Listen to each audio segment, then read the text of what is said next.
Hello guys, today's video we're going to continue the chapter 3 of Can't Fear Your Own World. In this video, we're going to start the battle between the Arrancars and the Quincies, and we're being informed to what happened after the war between the Shinigamis and the Quincies. So without any further delay, let's start the video. However, a single streak of light passed by before her eyes. That bullet of light pierced a boulder located a fair distance away from Rudburn and the others. Part of the large boulder is hollowed out, as if it had been bitten off by something with a huge set of jaws. Wah! When Loli shifts her attention to the direction in which the streak of light had flown in from, as her eyes popped out in astonishment, there, a figure of a girl with a bow drawn out was standing atop a pile of a caved-in building structure. Her garments closely resembled that of the Quincy lot that once tried to capture them. In the depths of that structure the figures of others also begin to stir. From there, it appears that a couple were launching an attack their way. A continuous stream of Quincy arrows that were just shot can be seen flying towards them at alarming speeds. When Minoli and the others scrambled to avoid it, skull-wearing soldiers who are Rudburn's subordinates were now engaged, whilst numerous pillars of sand shot up in Hueco Mundo's desert. As she looked at the sand craters that were left behind after that with shocked eyes, Loli yells in a cold sweat. Just a minute. Those are not the usual small fry. Their kind still remains? That group of Arrancars, there's only a few of them gathered here. I'm of the impression that they're the ones that came to clean us up.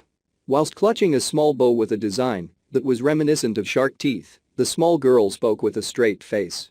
In response to that, a figure that was in the darkness of the structure which was half reduced to rubble, spoke up.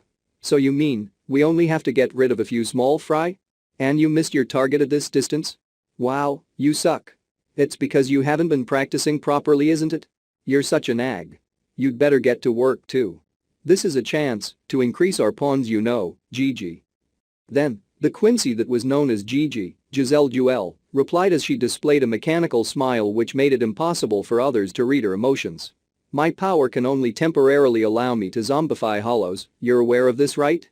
I thought it was common knowledge that hollow Riche is incompatible with us Quincies, or did you forget about that? Even if it's just temporary, it doesn't matter, does it?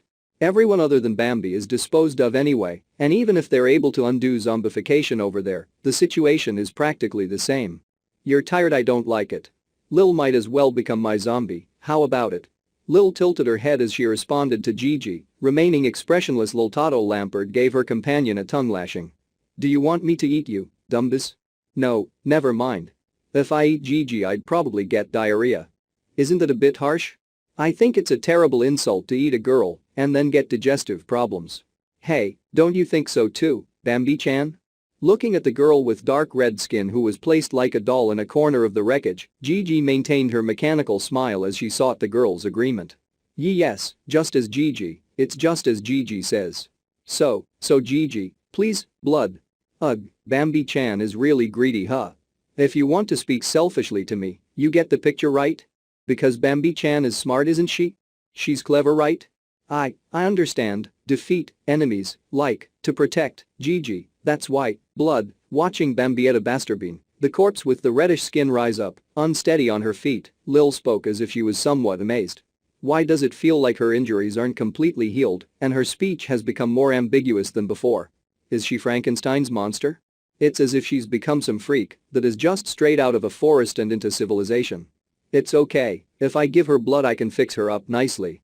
But Bambi-chan is cuter when she looks so pitiful like this, so I'm still keeping her this way for a while, alright? You're a real piece of shit, aren't you? Although she disapproved of Gigi's preferences with her candid expression, Lil didn't try to stop Bambietta, who began walking towards the enemy. Because she knew well. Even though her ability to think has degraded to such an extent, when it came to Bambietta's powers, there was no hindrance to defeating average strength Arrancars, hollows and the like. And as if to prove it, an infinite amount of Riche mass emitting from Bambietta's surroundings were thrust towards the enemy camp. The white desert was blanketed by dazzling explosive flames. Liltato Lampard. Giselle Duell. Apart from Bambietta, who has been transformed into a corpse puppet, why were those girls who rose in revolt against Yahaba and Soul Society and then supposedly had the tables turned on them, still alive and staying in Hueco Mundo? As for how this came to be, one must go back in time to the point immediately following the end of the war between the Shinigami and Quincies. 6 months ago, a certain place in the human world. When Lil awakens, she finds herself inside an unfamiliar room. A bandage is wrapped around her abdomen and a dull pain shoots through her when she touches it. It appears that she had undergone healing techniques unique to Quincy's, however it seems it wasn't the case, that she was completely recovered. Of course. What remains in her memory is the fact that she had challenged Yahaba to a fight. After being unsuccessful in that regard, she was cut down with ease, and just before she collapsed, the Ryatsu of Basby, who had been doing battle in another place, disappeared. My abdomen was cut open with that kind of power. Ordinarily, the fatally wounded would have been left alone. Why am I still alive? When she looked to her side, there was the figure of Gigi, who had not yet regained her consciousness, and laying down further back was a body that appeared to be Bambietta's, wrapped head to toe in bandages like a mummy. All three people, including herself, had been laid down to rest in simple beds and had seemingly been given minimum medical treatment. Lil, who noticed that the pillow placed under head was Wandenreich issued, speculated that this place is one of their bases in the human world. There are considerable signs of Quincy's outside this room too, but most of them are already half dead. When she got up to survey her surroundings, the door to the room opened and a woman appeared. "You're awake?" Liltato Lampard. It was a female Quincy with a dignified look in her large pupilled eyes that was standing there. Lil puts herself on guard. "Aren't you the lackey of Yahaba's lackey? Did you mistakenly rescue the enemy?" A member of the Sternritter who possesses the Schrift B and is said to essentially be Wandenreich's second-in-command Jugram Hashwolf. It was Hashwolf's close aide that appeared in the room, and amongst the ordinary soldat with no Schrift, this female Quincy was one of the most outstanding when it came to raw talent. Although it was rumored that her handling of purely bows and arrows as well as her combat strength even surpassed some members of the Sternritter, she was not given a Schrift. It is said that this is because she herself wished to continue to serve as Hashwolf's subordinate rather than becoming equal to everyone who was a Schrift holder, with the exception of Yahaba. Hashwolf, who is her superior, is a loyal subject to Yahaba. There should be no motive for her to help Lil's group, who had raised a revolt against the Wandenreich. Hashwolf, that bastard, what is he thinking of doing? Even if he interrogated us, nothing will surface, you know? We merely got sick of Yahaba, so we betrayed him, that is all.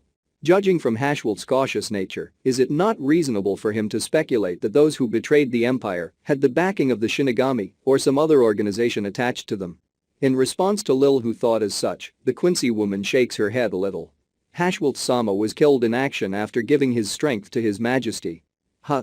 At those unexpected words, Lil grimaced. However, the facts that were narrated after that was the thing that caused the former Sternritter member Liltato Lampard to be surprised. His Majesty also passed away by battling special war potential Kurosaki Ichigo, as well as Aizen Sasuke. In a rare display, both of Lil's eyes widened and her mouth gaped open a few times, but after about 10 seconds had passed, her usual calm demeanor returns. Seriously? That Ichigo asshole, I thought he would be outrageously strong, but to that extent? He's pretty strong, for someone who's awfully naive, huh? Recalling the orange-haired Shinigami who yelled, "You idiot, dodge it." To a Quincy who tried to stop the huge slashing attack that Shinigami had fired himself, Lil smiled wryly with a touch of self-mockery. That reminds me, what happened to Candy and Meanie? Candace Catnip, Menina's McAllen. They are her comrades who mobilized jointly with her during wartime. It was unusual for Lil, being recognized as a comrade amongst a Sternritter by each one of them. Although it was habitual for her companions to throw out blistering remarks to each other, it seemed to be the kind of relationship where they would bring up each other's names first and foremost in situations like this. Half resigned as she is, Lil quietly waited for her addressee's reply. And this is where we stop the video. What happened to Candace Catnip and Menina's McAllen, and why did the close aid of Hashwolf save Gigi and the other Quincies? Let's find out on the next part of this chapter. Thank you for watching, and I'll see you in the next video.